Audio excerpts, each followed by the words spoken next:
When the Senate and the House in Ohio passed this anti-collective bargaining measure in early March, we were all very upset. All unions came together and said, we need to do something about this.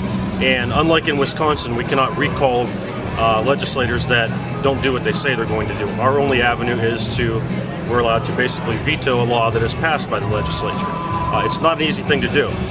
You need to collect at least 6% of the folks that voted in the last election, and there's a whole bunch of other rules too. We did the math, and it equated to 231,000 plus a few odd signatures. So all unions across the state, mobilized their members and said, we're going to do this.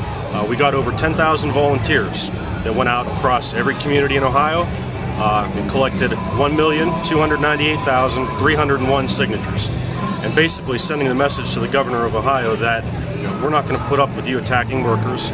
We want good jobs and strong communities, and we want our rights preserved, our rights that were fought for over 100 years.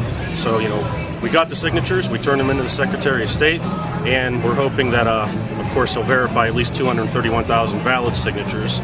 And we're going to put this on the ballot in November, and we're going to let the people of Ohio have their say. The Republicans aren't saying much now, but we have seen the Americans for Prosperity. They're starting to do some events in the state.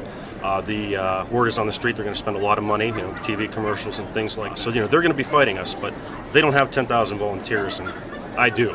So we think that if we educate the workers in Ohio, both public, private, union, and non-union, that people will see this isn't the way to solve a budget problem. The way to solve a budget problem in Ohio is to create good jobs. We started out with rallies at the State House outside. We had rallies at the State House inside. Well, the legislature was in session, and they didn't much care for all of us being in their office like that. But they needed to hear our voices, and we've been continuing to do things across the state with our coalition partners that are all in a big group, I guess you would say, Stand Up for Ohio, Good Jobs and Strong Communities. It's a bunch of different community organizations, labor unions, other like-minded individuals and groups, and we're just trying to keep the momentum up. And our next big event is August 20th at the Ohio State Fairgrounds.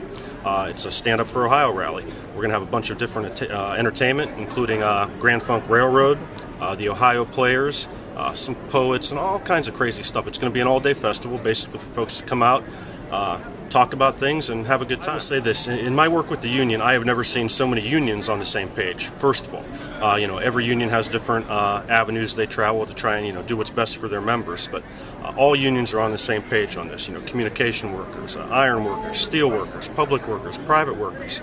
We've partnered with the NAACP, the Sierra Club, and just a multitude of groups that you would never think would work together. What does a steel worker have in common with the Sierra Club? Not a whole lot, you would think, but lately, these days, there's a whole lot more in common than there is difference. The students have been a vital part of this. We had a parade a couple of weeks ago when we turned the signatures in, and a bunch of folks from Ohio State traveled down Broad Street. The firemen brought their bagpipes, and the students are a huge part of this because they have, I guess you consider them idealists still.